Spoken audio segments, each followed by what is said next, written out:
All right, so I'm back a little bit earlier than I thought. Out of the blue, right after I posted my previous video, Gun came out and said that they were going to do a stream about the metagame of Texas Chain Saw Massacre. And sure enough, they did, and it was amazing. Their set design, absolutely amazing. It's like a 70s Wayne's World type of setup. We had a den, which used to be a garage, but was made over to just be a giant room. And we had that same kind of couch, very similar in there with the blanket over the top. Like, it's the same thing. And sure enough, we did play video games, Sega Genesis, NES, the Atari 2600, just like he mentioned in the stream. That is how we grew up. I'm going to jump right into the discussion here. Specifically, the stuff that was mentioned at the end, I want to cover first because I know that that is on everyone's mind with the skill-based matchmaking and the early rage-quitting disconnects. Now, here's the thing. I know, like, skill-based matchmaking, a lot of people want to see that in the game, but if you guys remember, Dead by Daylight did not implement skill-based matchmaking until almost, I want to say, about a year or a year and a half after the game came out. It took them a while, and there's a reason for that. You can't really put skill-based matchmaking in this type of game, in whether it's DBD or Texas Chain Saw Massacre, because at the beginning everybody is level 1. You know, it's just something that Gun can't really worry about in the beginning of their launch, because the game hasn't matured to a point where they can implement skill-based matchmaking properly, because A, they got to know that there's a big audience in the game. You know, there has to be a lot of people playing. And B, everybody starts at level 1. So it's going to be one of those things where they have to wait 6 months or further to really see the trajectory of the population inside the game. You know, they're going to have all that data and stats, and they're going to see if the game is growing to a point where it's big enough to see that, hey, we still have a onslaught of new players still coming into the game. And overall, the major thing they need to see is the feedback, right? Are people having a hard time? You know, that's going to be some of the feedback. Are players having a hard time getting into the game because they're being paired up with high rolling, high ranked players? Then after they get that feedback, that is the correct time to start thinking about skill-based matchmaking. And then in terms of disconnects from the game, that may be a little bit more of a problem that they have to, you know, address. But again, you know, it's smart of them to wait first and get the feedback, you know, to see, are people actually disconnecting so much that it's causing a major problem for other players? Because they don't want to put in a penalty and then find out that, you know, a lot of people are having a problem with it, and you know, that there are disconnects happening because the game's not functioning right off the bat as good as it could be. There's a problem with the servers. People are getting disconnected and then they're being punished for it. And then, you know, they kind of have to get through the break-in phase part of the game first before they start making those bigger kind of decisions right off the bat. Now, before we jump into the perks and all that good stuff and talk about the skill tree and how all that is, I really loved the short speech that Wes gave right at the end of the stream, where he kind of covered the brand and the way that Gun works with their games and tries to focus on the fun rather than the competitivity of the game. You guys have already seen, I've talked about this at least in the last 2 videos that I've posted, and then the one video talking specifically about why people stop playing certain kinds of competitive asymmetrical horror games. But Wes did a really good job of basically summing all that up of what they try to push in their games.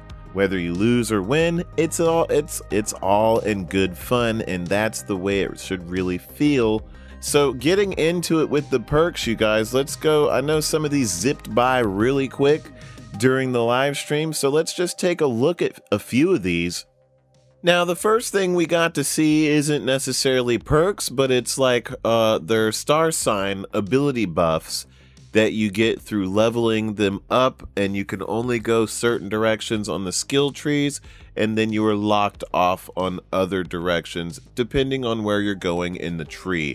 Now, looking at some of these, like level 1 says it reduces the ability recharge time to 220 seconds. Stamina for the second one, stamina consumed while activating focused ability is reduced by 35%, and it does not stack. And then level 3, it says reduces the ability recharge time to 180 seconds.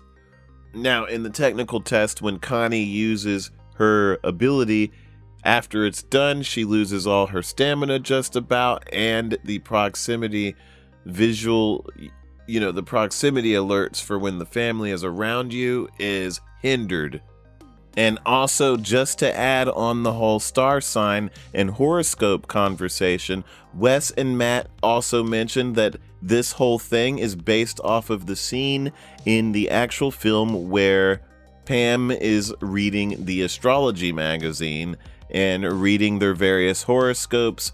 So that is how the star sign abilities came to be, because back then in the 70s, early 80s, people were very fascinated about their horoscopes. It's far out, man.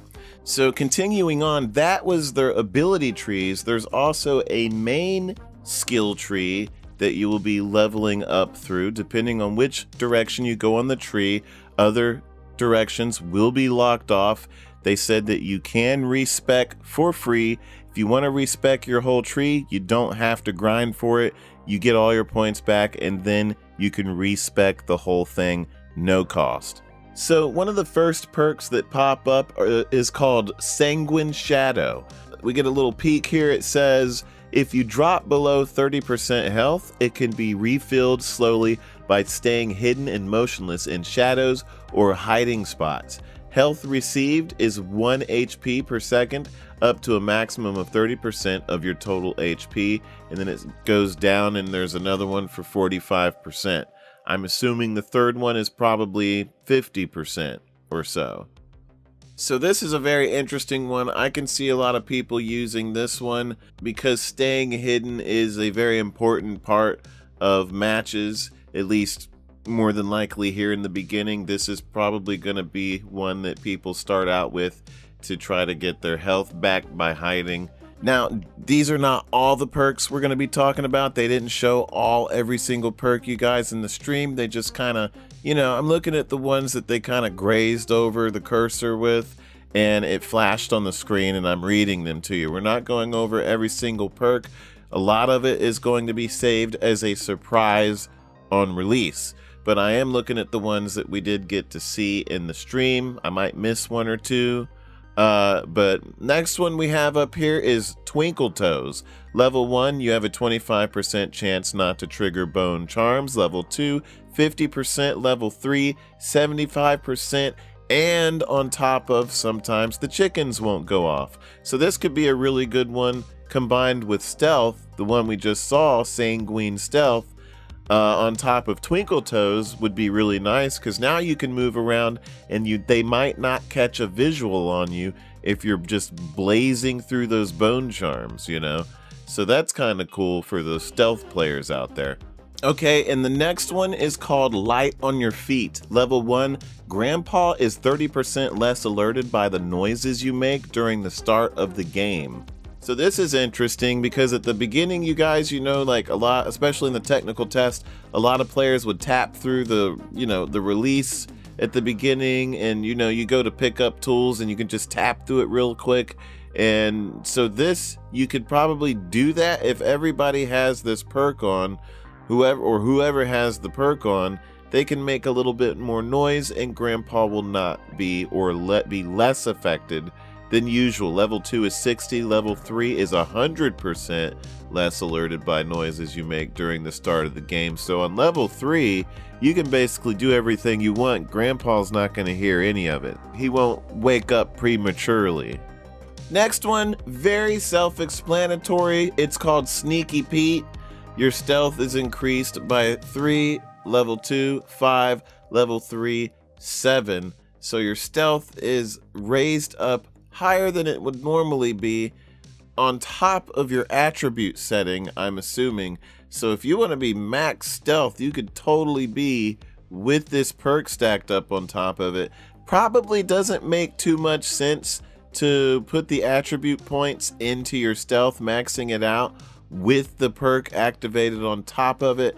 I would assume that once your regular attribute stealth is maxed up, that this perk probably is not the best thing to use. I could see to use this perk when you want to put focus on your other attributes and then turning on Sneaky Pete to stack with the other attributes quite nicely, giving you the stealth plus everything else that you want to level up with your attribute points. Next, we have Jack in the Box. When leaving a hiding spot, you take 15% less damage for 5 seconds. Level 2, 25% for 8 seconds. Level 3, 35% for 11 seconds. Jack in the Box is really nice, you guys. You could jump out of a hiding spot while another victim is being chased and sort of get the killer on you. Or you just jump out in general, knowing that you could take a hit. Basically use the hiding spots as to play bait or other things, or it would just be less of a risk to take a hiding place, knowing that you get you get a little bit of armor on your character. I guess if you wanted to compare it to something, you could compare it to Head On in DBD, but instead of stunning the killer, it's a little bit more organic, I guess, where instead of stunning the killer, you're just jumping out of your hiding place and try to get away again, break line of sight. Efficient Locksmith. When unlocking doors, there is a 20% chance the unlock tool will not be consumed. Level 1. Level 2, 30%. Level 3, 40%. So that's a fun luck-based perk that is specifically for Connie. Now, I'm sure a lot of these perks that we've been looking at, you guys, they're probably shared between all the victims, and then a few of them are probably very specific to Connie only. And I'm sure that's probably going to be the way it is for the other victims, as well as some family members as well, when it comes to Grandpa's perks, which they didn't even mention in this stream. So I'm excited to see if they're leaving that up as a surprise, or if they kind of get to that later on down the road before launch.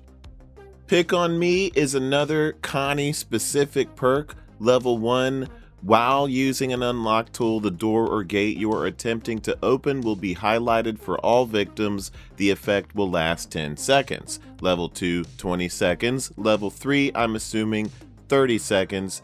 This is going to be good for victims that want to get out of the basement quickly. Connie pops the lock, everybody can see the door that's open, and everybody funnels out of the same unlocked door. This could be either a very good or bad thing, depending on if the family knows what's up. If they know that everybody's funneling out of the same exit, everybody's going to have to turn around and go right back in and try to either wait it out or hit up another door. Next one is called Jumpscare. Triggering bone charms and chickens increases your sprint speed by 10% for 4 seconds. Level 2, 10% for 8 seconds, and level 3, 10% for 12 seconds. So this one's kind of neat. This one is like risk versus reward. So you're gonna be the person making noise and not giving a shit, but you actually got to build for that, which is neat. So you're not punished for playing loudly, and here's a perk that actually kind of pushes into that play style. If you're running around and you're hitting the chickens and you're hitting the bone shards and you're playing the bait and you don't care whether the killers or the family sees you around the map, this could be a very interesting play style. Some of you have seen in my videos where I ran around like a friggin' chicken with Sunny, just, you know, trolling on the family and being absolutely out of my mind.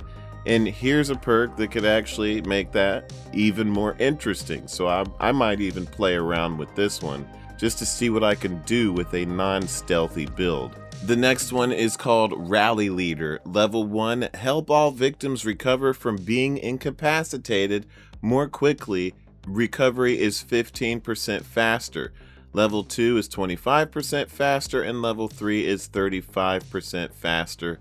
Now, rally leader, do you have to be around said victim friend?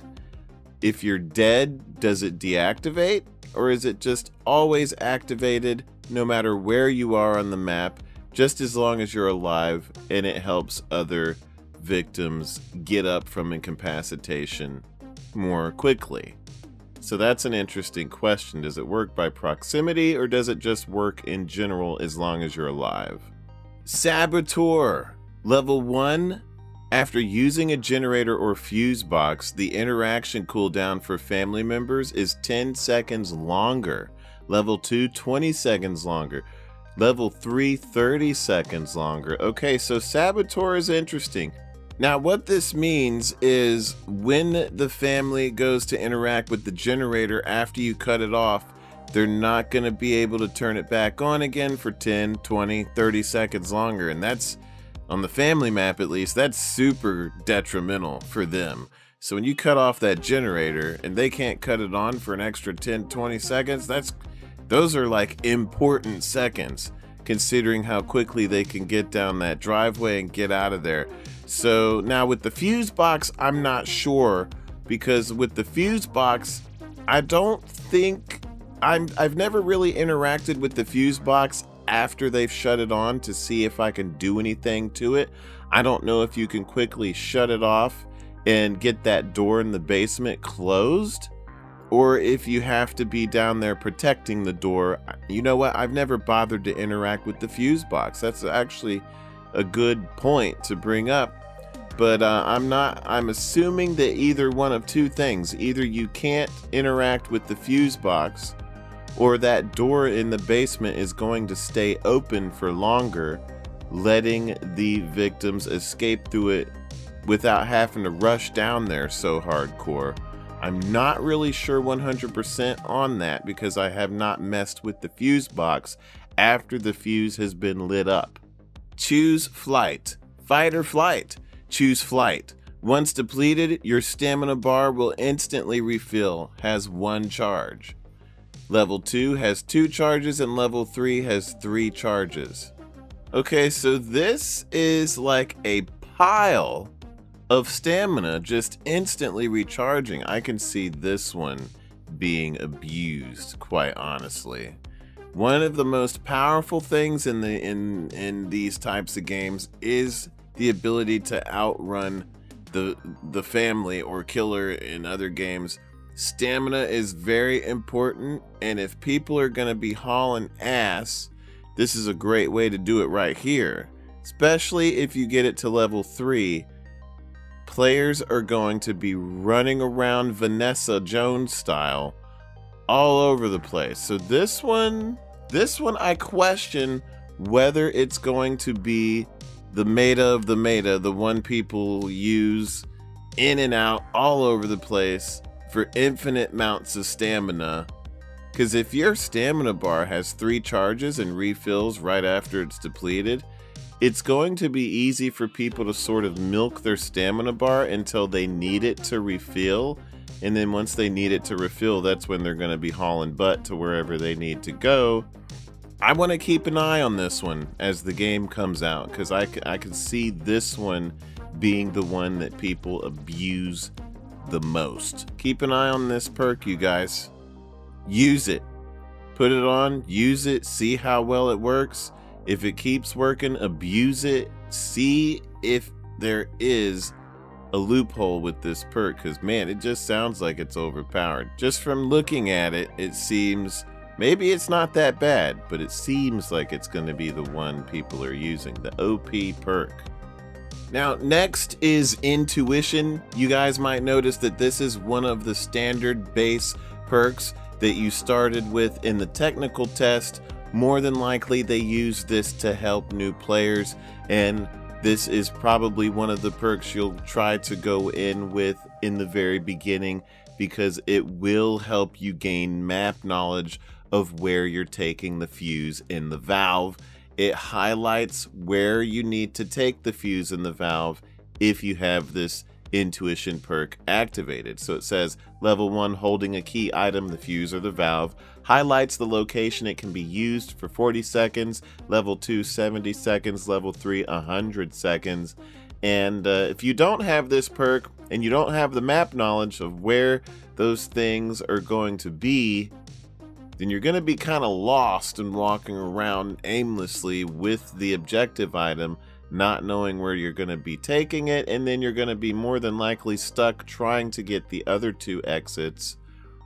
This is definitely one you want to keep with you until you've gained somewhat of a map knowledge of where you might be taking the objective item. And even then when you have this unequipped, like when you get to the point where you feel I don't need this perk on, you still kind of have to guess where you're taking the object. So unless you pre-check where the fuse is going to go or the valve is going to go, and you see early on in the match where you need to take it before you get the item because you happen across it, then you might have an easier time. But if you don't happen across it and you go grab the fuse or the valve, you kind of have to just guesstimate where you're going. You might get it right, you might get it wrong.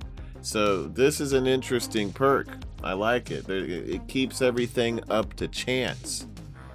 Now, again, you might remember this next one called Exit Strategy. After unlocking a door, the door stays highlighted for all victims for 30 seconds. Level 2, 45 seconds, and level 3, 60 seconds. You guys, again, from the technical test, this one was a pretty crucial perk for victims because otherwise a lot of the other victims just didn't know where they were going to get out of the basement. So this exit strategy perk actually helped everybody learn and sort of figure out where they were going. Once one person opened an exit, everybody can kind of find that exit and funnel right out of there. This one gives the other victims the option of funneling out of the same exit with the victim, but also could help the family kind of hone in on where and which door everybody's coming up from. So it's probably, depending on the situation, probably still a good idea for some of the other victims to go look for other doors, because they'll kind of gauge that everybody's coming up from this one door possibly. So again, it's another card that puts everything up to chance, but at the same time helps new players find which door they need to be heading towards in order to get out from the first person that unlocked and opened one of the steel doors. Now, I think I'm gonna end it off right there, you guys. There is a lot more perks in the game for victims, and they didn't even get into the family grandpa perks, which is also going to be a thing. Of course, we will get into everything a lot more as the game releases. If they give out any more info, whether it's on grandpa or more gameplay, I will do it, but I don't want to make this video too long. You guys, I'm very excited to see how deep this game is actually going to be. It's going to give it a lot of longevity. The more I hear about this game and the more I see things that we just didn't know about before, all of it is giving me so much more reassurance that this game is not going anywhere for a very long time. You guys have a good one, and I'll talk to you next time. See you later.